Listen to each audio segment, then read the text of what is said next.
The stars were quiet in the outer rim. They had been quiet for millions of years. No ships traveled here. No colonies existed.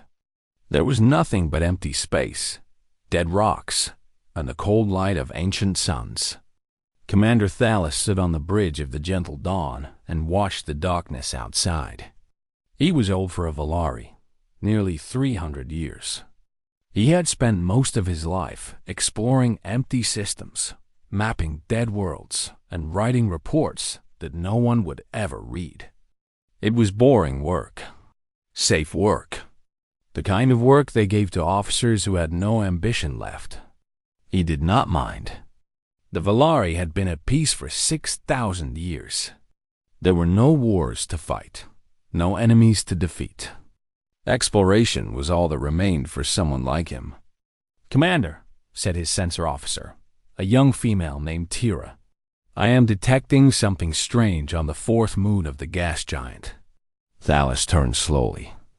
Strange readings happened sometimes. Usually they meant nothing. A mineral deposit. An old satellite. Nothing important. "What kind of strange?" he asked. Tira looked at her screens. Her face showed confusion. Valari did not hide their emotions. They had no reason to. Metal signatures. Very large. And energy readings that should not exist. Energy? On a dead moon? Yes, Commander. Faint, but present. The patterns do not match anything in our database. Thales walked to her station and looked at the readings himself. She was right. The energy signature was unlike anything he had seen in 200 years of service. It pulsed slowly, like a heartbeat, like something sleeping. "Take us closer," he ordered. The gentle dawn changed course. It was a small ship, built for long journeys and careful study. It had no weapons. Valari exploration vessels never carried weapons. There was no need. As they approached the moon, the readings became clearer. Whatever was down there, it was big. Very big. And it was buried under kilometers of ice. "Begin excavation scan," Thales said. "I want to know what we are looking at before we send anyone down." The scan took several hours. When it finished, the entire bridge crew stood in silence. The object was a ship. A warship, by the look of it. It was almost 3 kilometers long, covered in thick armor plates and weapon systems that the Valari could not identify. The design was brutal and ugly. Every line spoke of violence. Every surface was scarred by damage that could only have come from battle. "Who built this?" Tira whispered. Thales had no answer. The Valari had been traveling among the stars for 12,000 years. They had met 47 different species. They had cataloged every known civilization in the galaxy, living or dead. They had never seen anything like this. "Prepare a landing team," he said. "I am going down personally." The descent to the moon's surface took 30 minutes. Thales brought 6 crew members with him, all wearing heavy environment suits. The moon had no atmosphere, and the temperature was far below freezing. They landed near the excavation site and began cutting through the ice with thermal tools. It took 2 days to clear a path to the ship's hull. When they finally touched the metal, Thales felt something he had not felt in a very long time. Fear. The hull was cold, colder than the ice around it. The metal was black, absorbing all light. Up close, he could see the damage more clearly. Blast marks. Impact craters. Something had attacked this ship with terrible weapons, and the ship had survived. Most of it anyway. "I found an entrance," one of his crew reported. "A hatch on the lower hull.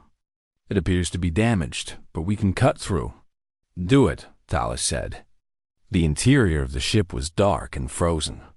Their lights revealed corridors made of the same black metal, covered in a thin layer of ice crystals.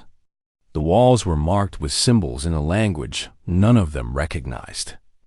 The symbols were sharp and angular, almost aggressive in their design. They moved deeper into the ship. Every room they passed told the same story. This vessel had been built for war. Nothing else.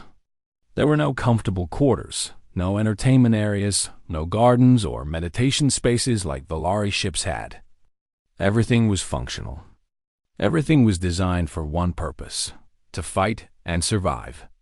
Then they found the bodies. They were frozen solid, preserved perfectly by the cold. Bipedal creatures, roughly the same size as Volari, but different in every other way. 2 arms, 2 legs, 5 fingers on each hand. Their skin was various shades of brown and pink. Their faces had 2 eyes, a nose and a mouth. They looked almost peaceful in death. Tira scanned one of the bodies. Her voice shook when she reported, "Commander, these creatures have been dead for a very long time." "How long?" "At least 100,000 years. Dallas felt the fear grow stronger. 100,000 years. When these creatures died, the Volari had not yet discovered fire. When this ship crashed on this moon, his entire species was living in caves and hunting animals with stone tools. "Find the command center," he ordered. "We need to know who these creatures were." The command center was located near the top of the ship. It was a large room filled with frozen consoles and screens. In the center was a raised platform with a single chair. The chair was occupied. The creature sitting in it was different from the others. It wore a uniform covered in medals and symbols of rank. Its hands rested on the arms of the chair, and its eyes were closed. Even in death, even frozen for 100,000 years, it looked like a leader. "This must be the commander," Tira said quietly. Dallas approached the chair. On the console in front of it, he saw more of those angular symbols. He activated his translation device, but it could not read them. The language was completely unknown. "Record everything," he said. "Every symbol, every image, every piece of data in this ship. We need to bring scholars. We need to understand." As they worked, Dallas kept returning to the same question. This ship was a warship. The most advanced warship he had ever seen. It was damaged in battle, stranded on this moon, and everyone aboard died. But who had they been fighting? And more importantly, who won? He looked at the dead commander in the chair. The creature's face showed no fear, no despair. It looked determined. It looked like someone who had not given up, even at the end. "What happened to you?" Dallas whispered.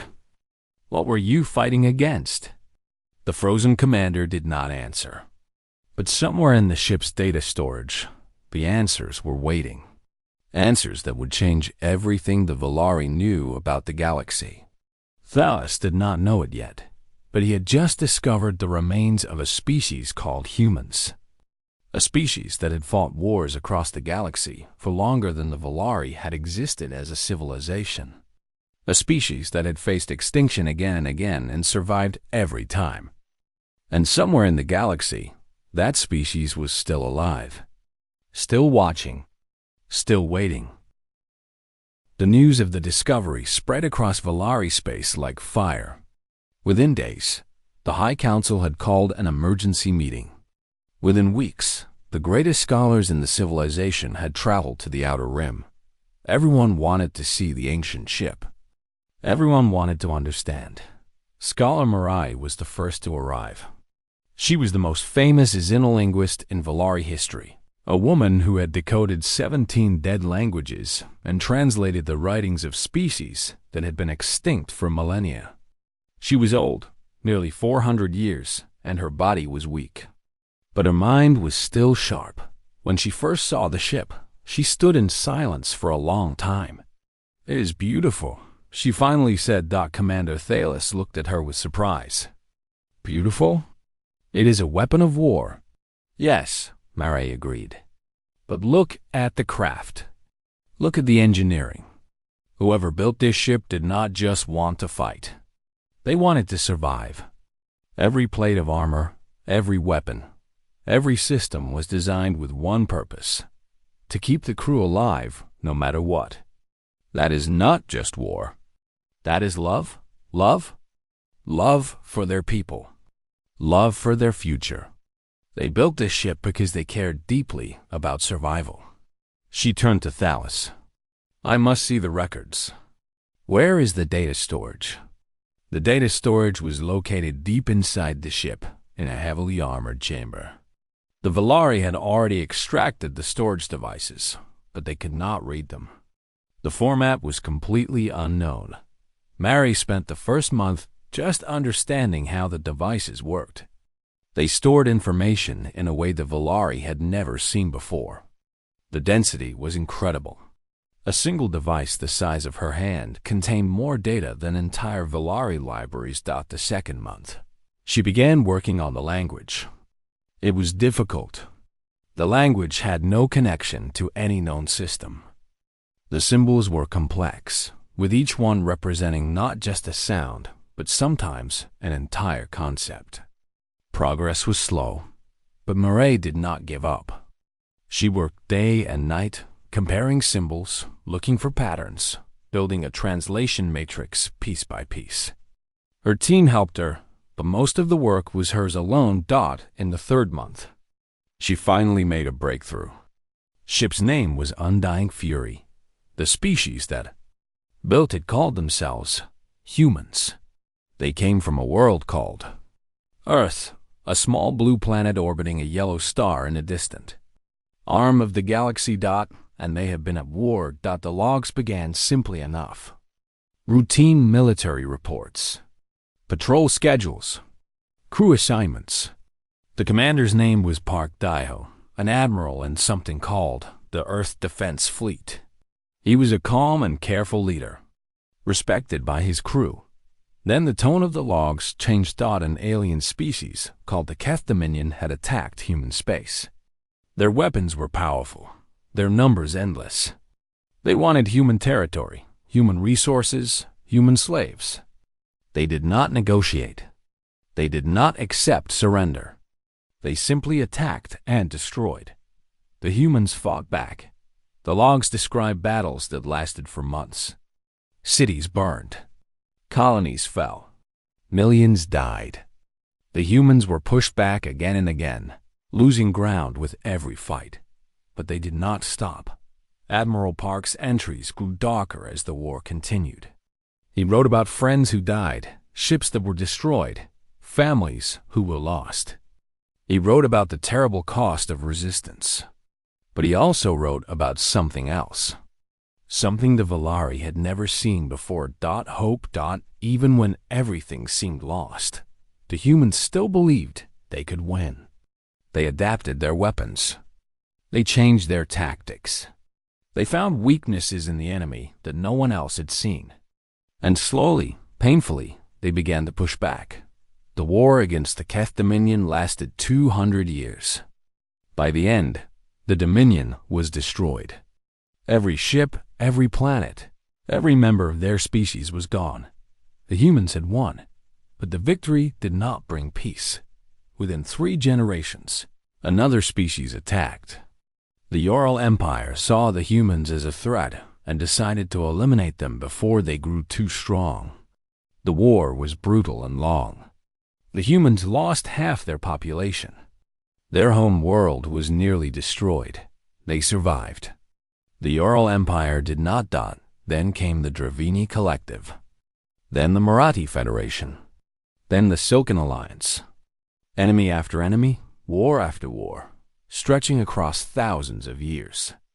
Every time the humans were attacked, they nearly lost. Every time, they found a way to survive. And every time, their enemies were completely destroyed. Mirai read the logs with growing horror. These species were not unknown to her. She had studied their ruins, their artifacts, their dead languages. The Valari had always wondered what had happened to them. They had assumed natural disasters or internal collapse, or simple bad luck. Now she knew the truth. Humans had happened to them. The final entries in the Undying Fury's logs were the most disturbing. Admiral Park described the coalition of 5 species who had joined together to destroy humanity once and for all. They knew that if they did not act together, humans would eventually come for each of them. The coalition was massive. Thousands of ships, trillions of soldiers, the largest military force ever assembled in galactic history, all focused on one goal: the complete extinction of the human species. The undying Fury was ambushed during a retreat. The ship was damaged badly. Life support failed. The crew knew they would not survive. Admiral Park's final log entry was short. His voice was calm, even though he knew he was about to die. "They think this is the end," he said. "They think destroying my ship will break us. They are wrong. We have faced extinction before. We have been pushed to the edge of death more times than I can count. And every time we come back, we survive. We adapt. We win. This coalition will learn what every enemy of humanity has learned. You cannot kill us all. You cannot break our spirit. And if you try, we will make you pay." He paused. When he spoke again, his voice was colder. "To whatever species finds this ship in the future, remember my words. The humans are not dead. We have never been dead. Somewhere in this galaxy, my people are still fighting. And they will fight until the end of time if they have to. We are the species that refuses to die. And that is why we will win." The recording ended. Mara sat in silence for a long time. Her hands were shaking. She had read the histories of many species, but she had never read anything like this. The humans were not just warriors. They were survivors. They had faced enemies that would have destroyed any other species. And they had survived every single time. And according to Admiral Park, they were still out there. She called the High Council immediately. "We need to find them," she said. "We need to find the humans." The council was divided. Some wanted to avoid contact with such a dangerous species. Others wanted to learn from them. The debate lasted for weeks. In the end, curiosity won. The Valari would search for the humans. They would find out what happened to this ancient species of warriors. They would learn if Admiral Park's final words were true. Somewhere in the galaxy, the answer was waiting. Captain Yonel had never felt afraid before. The Valari had been at peace for 6,000 years. Fear was something from old stories, something their ancestors felt in ancient times. But as his ship, the Seeking Truth, traveled deeper into unknown space, Yonel began to understand what fear meant. The High Council had chosen him for this mission because he was young, smart, and careful. They gave him the best ship in the fleet, a crew of 50 experts, and all the information from the Undying Fury's logs. His mission was simple: find the humans. Learn if they still existed. And if they did, make peaceful contact. The star charts from the ancient ship led them toward the galactic core. It was a journey of many months, through regions of space that no Valari had ever visited. Every day brought new discoveries. Every day brought new horrors. The first system they entered had once been full of life. The planets showed signs of ancient cities, ancient roads, ancient farms. But everything was destroyed. The cities were craters. The atmosphere was poison. Radiation levels were still dangerous, even after 100,000 years. "What happened here?" asked Lieutenant Vox, Yonel's second in command. Yonel looked at the readings. "War happened. The humans or their enemies, I do not know. But someone destroyed everything. They moved on. The next system was the same. And the next. And the next. World after world showed the same pattern.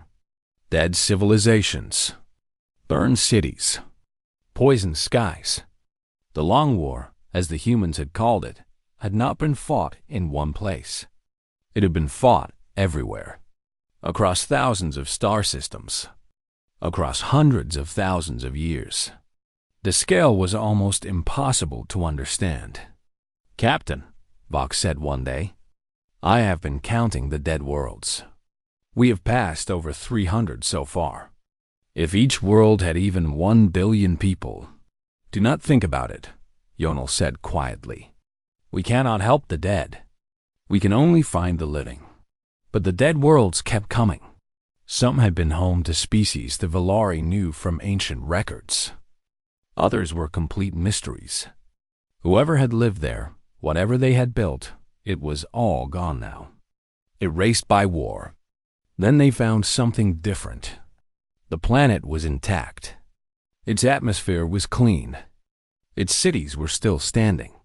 But there was no one there. Yonel led a landing team to the surface. What they found confused them. The cities were empty, but they were not destroyed. Buildings stood perfectly. Roads were clean. Machines still worked. It was as if everyone had simply left one day and never returned. "Look at this," said one of the scientists. She was standing in what appeared to be a home. The furniture was still arranged. The kitchen had dishes in the sink. A child's toy sat on the floor. They evacuated, Yonel realized. They knew something was coming, and they left. They took their people, but they left everything else behind. Why would they do that? Yonel thought about the war logs from the Undying Fury. The humans had faced extinction many times. They had learned to survive at any cost. Maybe they had learned that people mattered more than things. Maybe they had learned to leave everything behind if it meant saving lives. They searched the empty planet for hours, but found no clues about where the people had gone. The only useful discovery was a single word, written in the human language on a wall near the main spaceport. "Remember." That was all. Just one word. A message for anyone who came after. The Seeking Truth continued its journey. They found more empty worlds. Dozens of them. All evacuated. All preserved. All silent. The humans had not died here. They had retreated. They had moved their entire civilization somewhere else, somewhere deeper in the galaxy. The question was, where? The answer came 3 weeks later. The ship's sensors detected a signal. It was faint, barely visible against the background noise of space. But it was there, a repeating pattern, an artificial transmission. Yonel ordered the ship to follow it. The signal led them to a small moon orbiting a brown dwarf star. On the surface of the moon was a tower, maybe 50 meters tall, built from the same black metal as the Undying Fury. It was still working after 100,000 years, still broadcasting its message into the void. The landing team approached carefully. The tower was surrounded by a field of stones. Each stone had writing on it in the human language. "These are names," the translator said. "Thousands of names. This is a memorial. A memorial for who? I do not know. The message on the tower might tell us." The tower's message was short. It repeated in hundreds of languages, including several that the Valari recognized. The translation was clear. "To all who seek humanity, we remember. We remember every battle, every sacrifice, every life lost. We remember the species who attacked us and the price we paid to survive. If you come in peace, you will find peace. If you come for war..." The message ended there. No threat, no promise. Just silence. Just the implication of what would happen if someone came looking for trouble. Yonel stood in front of the tower for a long time. The names on the stones seemed to stretch forever. So many dead. So many sacrificed. And the humans had built this memorial not to celebrate their victories, but to remember their losses. "They are not monsters," Vox said quietly. "I thought they would be monsters. But this is grief. This is pain." "They are survivors," Yonel replied. "They did what they had to do to live. I'm not sure if that makes them good or bad." but it makes them strong. He turned back to the ship. We follow the signal. The tower is pointing us somewhere. The humans want to be found. They left this here for that purpose. Are you sure that is wise, Captain? No, but we did not come all this way to turn back now. The ship launched. The tower continued its broadcast behind them, sending its message into the darkness. A warning and an invitation at the same time. Yonel did not sleep that night. He lay in his quarters and thought about everything he had seen. The dead worlds. The empty cities. The memorial with its endless names. The humans had survived a war that lasted 100,000 years. They had faced enemies that wanted to destroy them completely. They had lost more than any species could imagine. And they were still out there. Still alive. Still waiting. What would they think when they saw the Valari? Would they see friends or enemies? Would they welcome contact or respond with weapons? He did not know. But tomorrow, he might find out. The seeking truth flew on through the darkness, following a signal that had been broadcasting for longer than his entire civilization had existed. Somewhere ahead, humanity was waiting. And for the first time in 6,000 years, the Valari were about to meet someone who understood what it truly meant to fight for survival. Captain Yonel stared at the view screen with his mouth open. His entire crew stood in shocked silence. Before them was something that Valari, scientists had theorized about for centuries, but never thought possible. A Dyson sphere. A complete shell built around an entire star. Trillions of tons of material, shaped into a structure so large that it made planets look like dust. The engineering required to build such a thing was beyond imagination. The resources needed would take millions of years to gather. And yet, there it was, real, working, glowing with the captured light of the sun inside. Captain, Vox said, her voice shaking. We should leave. We should leave right now. Yonel understood her fear. Any species that could build this could destroy the Valari without effort. They could crush the seeking truth like an insect. They could eliminate his entire civilization before breakfast. But before he could give any order, the decision was taken from him. The ship shuddered. Alarms screamed. The engines died. Something had grabbed them, some invisible force, and was pulling them toward the sphere. We cannot move, the pilot reported. We have no control. Weapons? Yonel asked automatically. We have no weapons, Captain. We are an exploration vessel. Right, of course. The Valari had not built warships in 6,000 years. They had forgotten how the seeking truth was pulled through an opening in the sphere. The darkness of space was replaced by light. Bright, warm light from the captured star. And around that star, orbiting in perfect circles, were worlds. Thousands of worlds. Some were planets, large and natural. Others were artificial, constructed from metal and glass.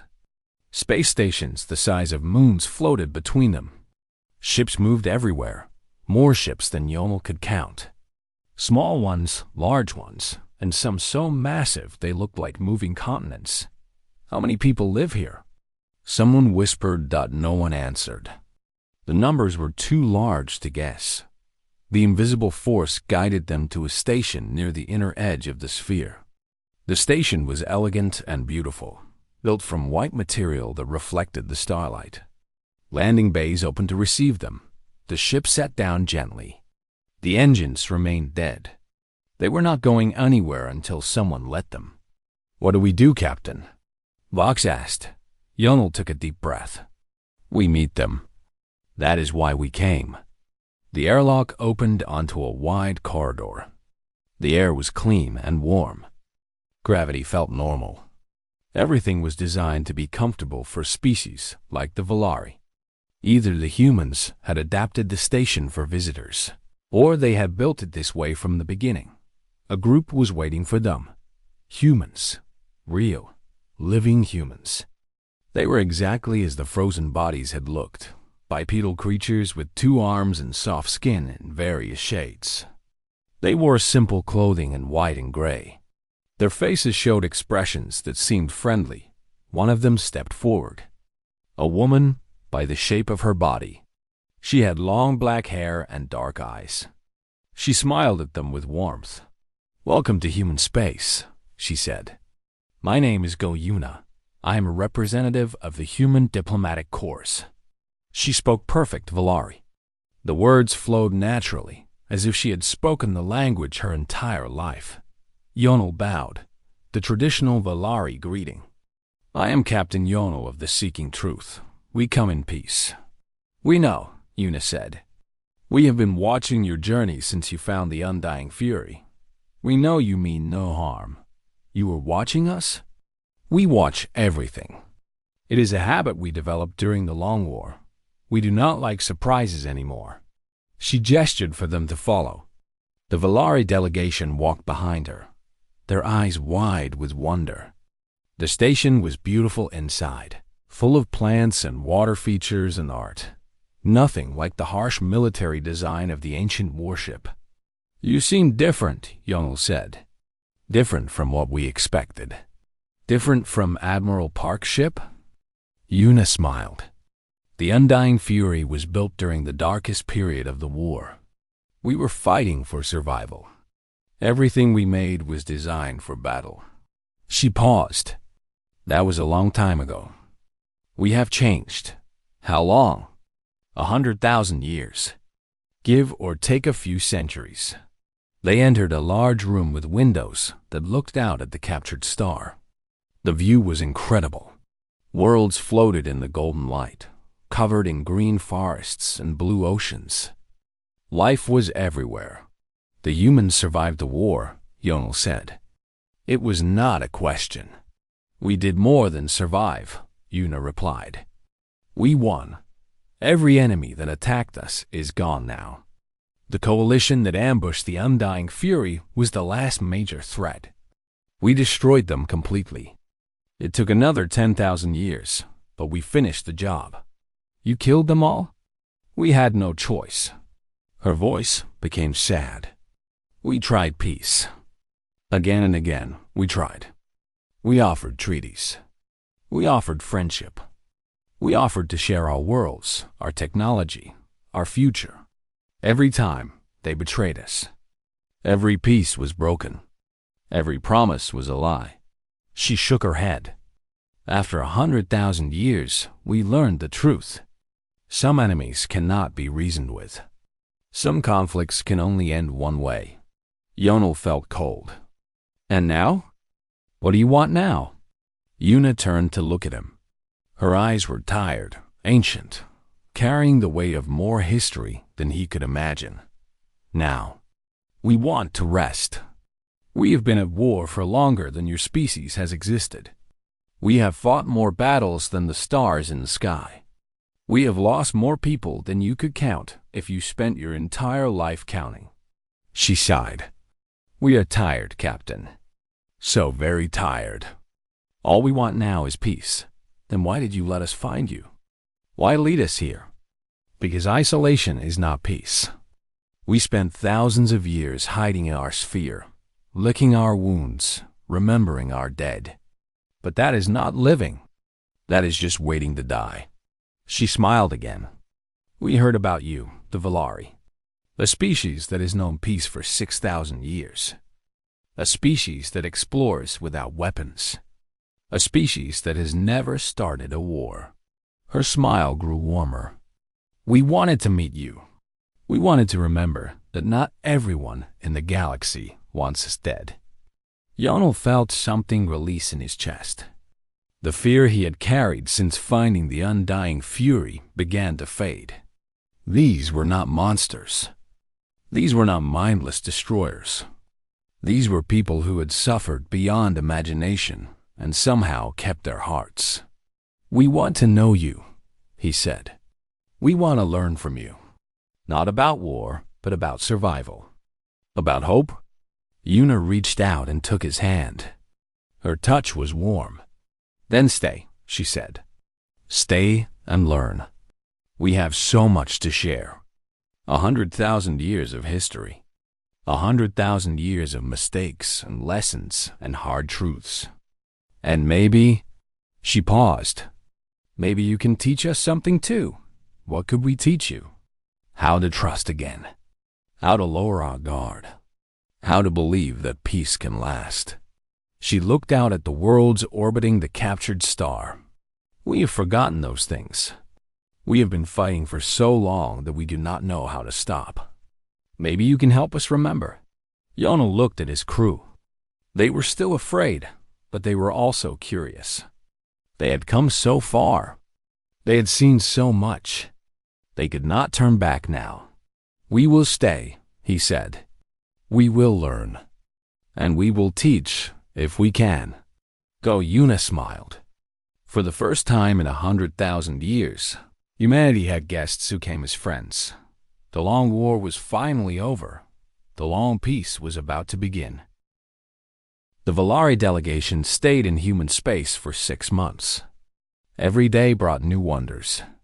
Every conversation revealed more about the species that had survived 100,000 years of war. Captain Yonel spent most of his time with Go Yuna, learning about human history and culture. But she introduced him to others as well.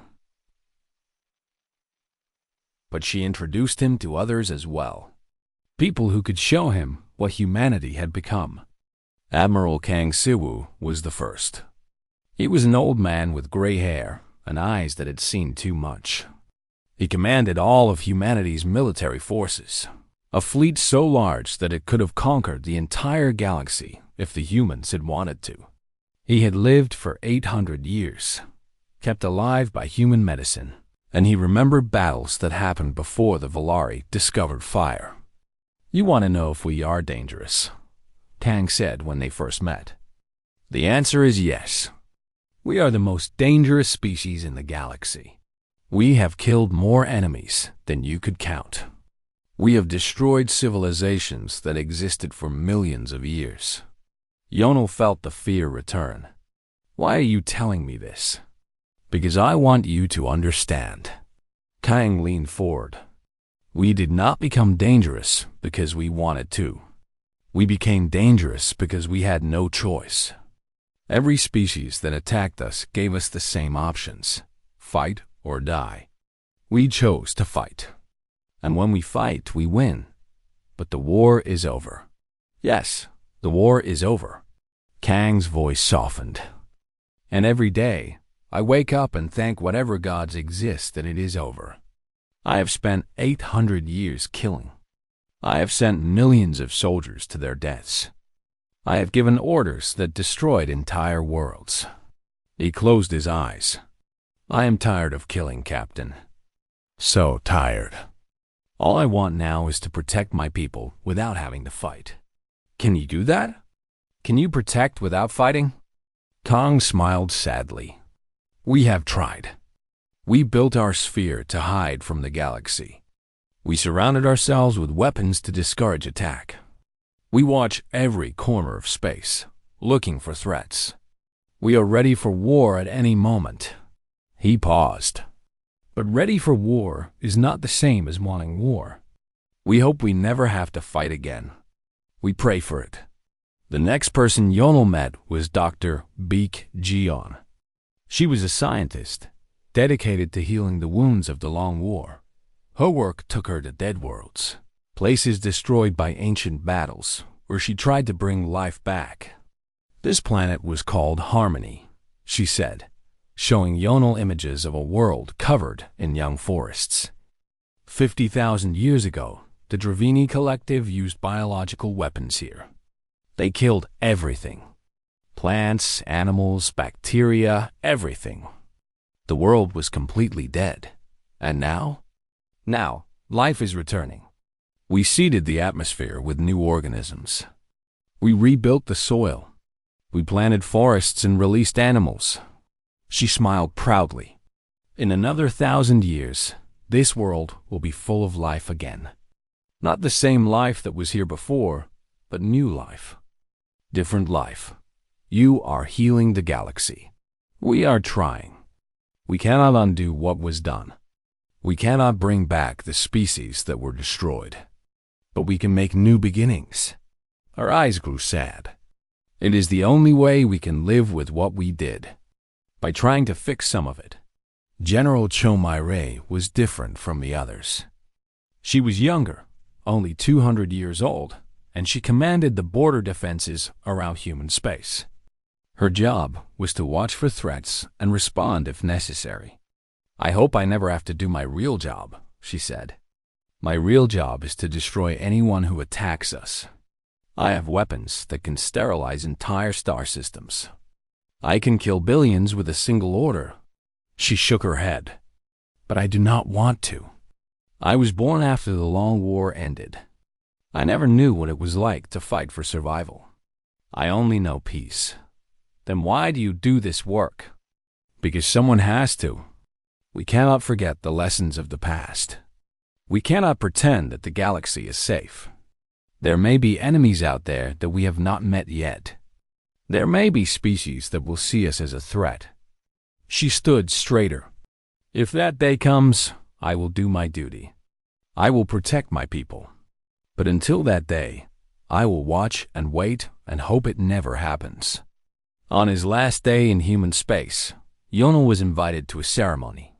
The humans were returning something to the Volari. The undying fury had been brought to the sphere and restored. Not to working condition, but to dignity.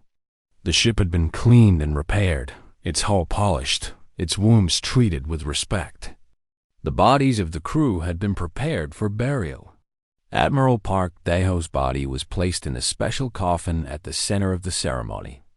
Thousands of humans attended. They stood in silence as their leaders spoke about sacrifice and honor and the price of survival. Do Yuna approached Yonel after the ceremony. We want you to take him home, she said. Home? To the Volari. Let your people see him. Let them remember what he did, what all of them did. Let them understand what humanity sacrificed so that we could survive. Why would you give this to us? This is your history, your hero. Yuna smiled. Because Admiral Park did not fight for himself. He fought for the future. He fought so that his descendants could live in peace. He fought so that one day, humans could meet other species as friends instead of enemies. She looked at the coffin. He would want this. He would want his story to be told. He would want people to remember. Yonel bowed deeply.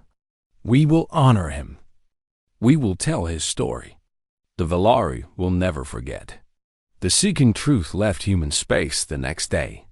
It carried Admiral Park's body, a complete copy of the Undying Fury's logs, and records of everything the Volari had learned. The journey home would take many months. On the observation deck, Yonel stood with Lieutenant Han Yunji, a young human officer who had been assigned to accompany them. She would serve as an ambassador, the first human to live among the Volari. What do you think will happen now? Yonel asked her. When the galaxy learns that humans still exist? Han Yunji considered the question. She was young, only 60 years old, but she had the same ancient look in her eyes that all humans seem to carry. Some will fear us, she said. They will hear about the Long War and see us as monsters. They will wonder if we will turn our weapons on them. Will you? Not unless they give us reason. We are done with conquest. We never wanted conquest in the first place. We only wanted to live. She paused. But we will not allow ourselves to be threatened again. We have learned that lesson too well. And the others? Those who do not fear you. Some will want to be our friends. They will see what we have built and want to share in it. They will come to trade, to learn, to grow together. She smiled. That is what we hope for. That is why we let you find us. We wanted to show the galaxy that humans are not just warriors. We are builders. We are healers. We are dreamers. The sphere grew smaller behind them as the ship accelerated toward home. Soon it was just a point of light, then nothing at all. Admiral Kang said something to me before we left, Yonel said. He said that the Long War taught humanity how to survive. But more importantly, it taught them how to live. What did he mean by that? I think he meant that surviving is not enough. Fighting is not enough. You can win every battle and still lose yourself. The humans learned that lesson. They could have become monsters. They could have given up their hearts, their compassion, their love. But they did not. He turned to look at Han Yunji. They kept their souls. After 100,000 years of war, they still know how to be kind. That is remarkable. Han Yunji nodded. That is the gift of the Long War. We learn how to survive without losing who we are. And now we want to share that gift with the galaxy. The ship flew on through the darkness. Behind them, humanity watched. Patient, peaceful, ready for anything. But hoping, always hoping, that peace would last forever. The story of humanity and the Valari was just beginning. There would be challenges ahead. There would be misunderstandings and conflicts and difficult moments. But there would also be friendship and learning and growth. The Long War was over. The long peace had finally begun. And somewhere in the sphere, in a quiet garden overlooking the captured star, Admiral Kang Siwu sat alone. He thought about all the battles he had fought, all the lives he had taken, all the sacrifices that had been made. Then he thought about the Valari ship flying home, carrying hope to a galaxy that had known too much fear. He smiled. Maybe, after 100,000 years, humanity had finally won the only victory that mattered. The victory of peace.